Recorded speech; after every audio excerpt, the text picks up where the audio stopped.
சென்னை முழுசாக எழும்புறதுக்கு முன்னாடியே இங்கே ஒரு உலகம் ஏற்கனவே அதோட நாளை ஆரம்பிச்சிட்டு இன்னைக்கு நானும் தான். பொதுவாக மக்களை பொறுத்தவரை இது ரோடு பக்கத்தில் இருக்கிற ஒரு ஏரி. ஆனால் பறவைகளுக்கு இது ஒரு உணவு கூடம், ஓய்வெடுக்கிற இடம், சில சமயங்களில் தற்காலிகமாக தங்கும் இடமாக கூட இருக்கு.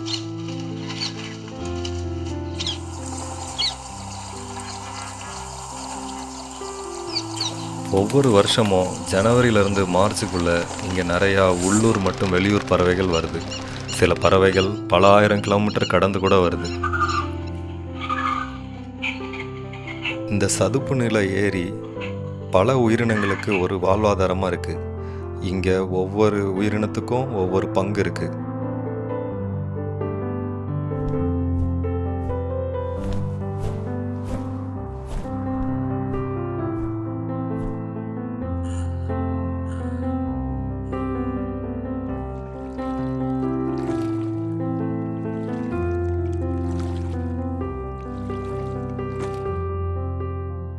இந்த மீன் கொத்தி இதோட இலக்கை துல்லியமாக குத்த சுமார் 1 மணி நேரமாக காத்திருக்கணும்.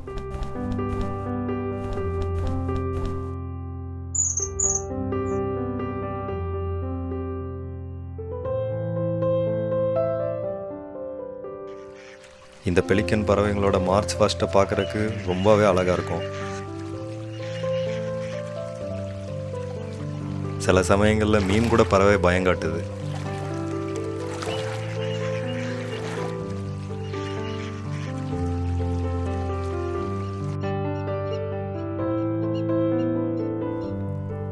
அமைதியாக தண்ணிக்குள்ளே வாக்கிங் போகிற இந்த பறவை ஒரு திறமையான வேட்டைக்காரன். இதுதான் யுரேஷியன் ஸ்பூன்பில், இந்த நீர்நிலையோட விருந்தாளி.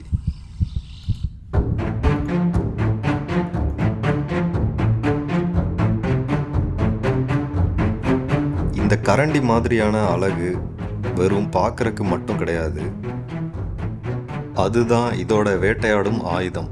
தண்ணீருக்குள்ளே இந்த பறவையால் தெளிவாக பார்க்க முடியாது. ஆனால் இந்த கரண்டி வாயால் இடது பக்கம் வலது பக்கம் அசைச்சு சின்ன சின்ன வைப்ரேஷனை கூட இதால் உணர முடியும். அப்படி அதோட உணர்வில் மீன் தட்டுப்பட்டால் கொஞ்ச நேரத்தில் அந்த மீன் கரண்டி வாய்க்குள்ளே இருக்கும். ஆயிரக்கணக்கான ஆண்டுகளாக உருவான இயற்கையோட துல்லியம் இது.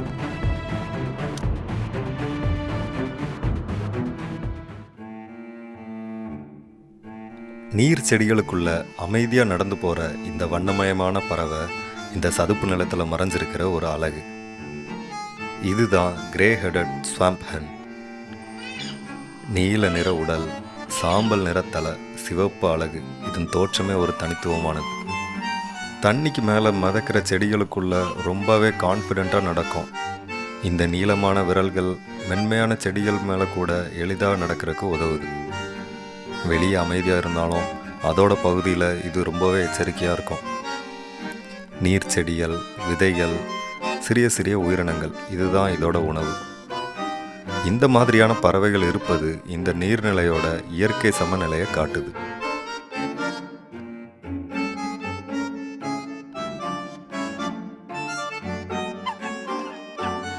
சுமார் 1000க்கும் மேற்பட்ட கிலோமீட்டர் தாண்டி அங்கே இருக்கிற குளிர்காலத்தை கடக்க இங்கே நம்ம சென்னைக்கு வந்த விருந்தாளி தான் இந்த பறவை. இதோட பேர் நார்த்தன் ஷவுலர்.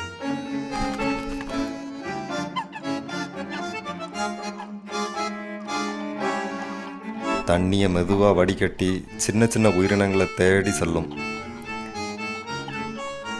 ஆண் பறவை பச்சை நிற தலை மற்றும் வெள்ளை நிற மார்பு கொண்டிருக்கும். தூரத்தில் இருந்தே நம்மளோட கவனத்தை ஈர்க்கும். ஆனால் பெண் பறவை மண்ணின் நிறத்தோட கலந்து தோற்றத்தில் இருக்கும். கடுமையான குளிரிலிருந்து பாதுகாப்பான நீர்நிலையை தேடி இங்கே நம்ம ஊருக்கு வந்திருக்கு.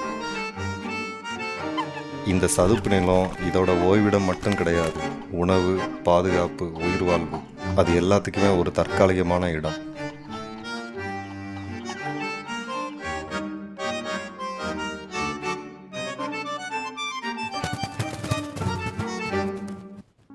தூரத்தில் மெதுவாக மிதந்து வரும் இந்த பறவை நீர்நிலையோட அமைதியான மன்னன்.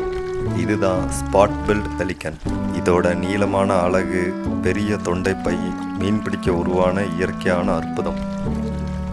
தண்ணி மேலே அமைதியாக நகர்ந்தாலும் வேட்டையில் மிக துல்லியமாக இருக்கும். ஒரே நேரத்தில் கூட்டமாக மீன்களை சுற்றி வளைத்து பிடிக்கும் திறன் இதற்கு உண்டு. இது பார்க்குறக்கு பெருசாக இருந்தாலும் வானத்தில் பறக்கும்போது ரொம்ப ஈஸியாக பறக்கிற மாதிரி இருக்கும். இது தனித்தனியாக வாழாது, பெரும்பாலும் கூட்டமாகவே தான் இருக்கும். ஒரு ஆரோக்கியமான நீர்நிலையோட முக்கிய அடையாளங்களில் ஒன்று பெலிக்கன் பறவையின் வருகை தான்.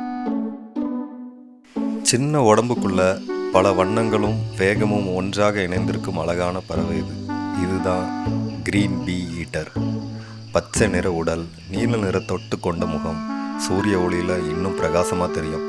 ஒரு கிளையின் மீது அமைதியாக காத்திருந்து அடுத்த நொடியில் மின்னல் வேகத்தில் பறக்கும். வானில் பறக்கும் பூச்சிகளை துல்லியமாக பிடிப்பதில் இவன் வல்லவன். இதன் கூர்மையான பார்வை மிகச் சிறிய அசைவுகளை கூட தவற விடாது. சிறிய பறவையாக இருந்தாலும் இயற்கையின் மிக அழகான வேட்டைக்காரர்களில் ஒன்று இது.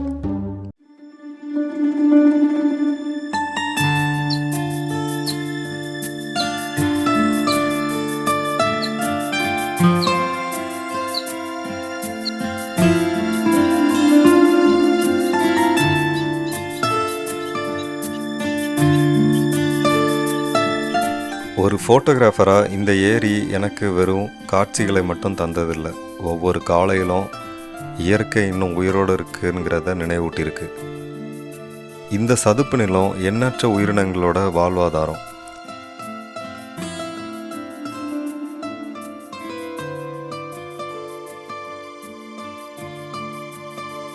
நகர வளர்ச்சிங்கிற பெயரால் இப்படிப்பட்ட நீர்நிலைகள் மெதுவாக மறைஞ்சிக்கிட்டே இருக்குது. தண்ணி குறைஞ்சிச்சுன்னா முதல்ல பறவைகள் மறையும், அப்புறம் அமைதி மறையும், ஒரு நாள் இயற்கையே நினைவாக மாறிடும். இந்த இடங்களை பாதுகாப்பது பறவைகளுக்காக மட்டும் இல்லை, நம்முடைய எதிர்காலத்துக்காகவும் தான். ஏன்னா ஒரு நகரத்தோட உண்மையான அழகு அந்த கட்டடங்களில் இல்லை, இன்னும் உயிரோடு இருக்கும் இந்த இயற்கையில் தான் இருக்குது.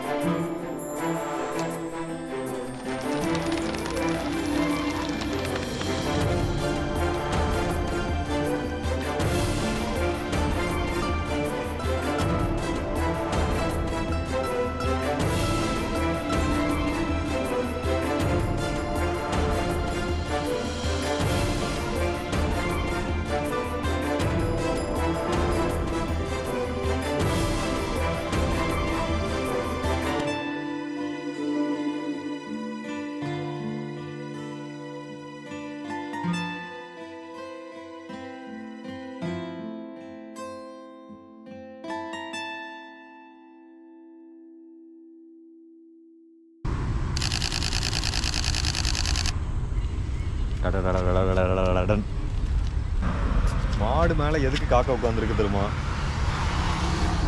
எனக்கும் தெரில, ஏதோ கொத்தி திங்குதுன்னு நினைக்கிறேன் மாடு மேலே இருக்கிறத. என்னன்னு தெரில, யாராவது தெரிஞ்சால் கமெண்ட் பண்ணுங்கள்.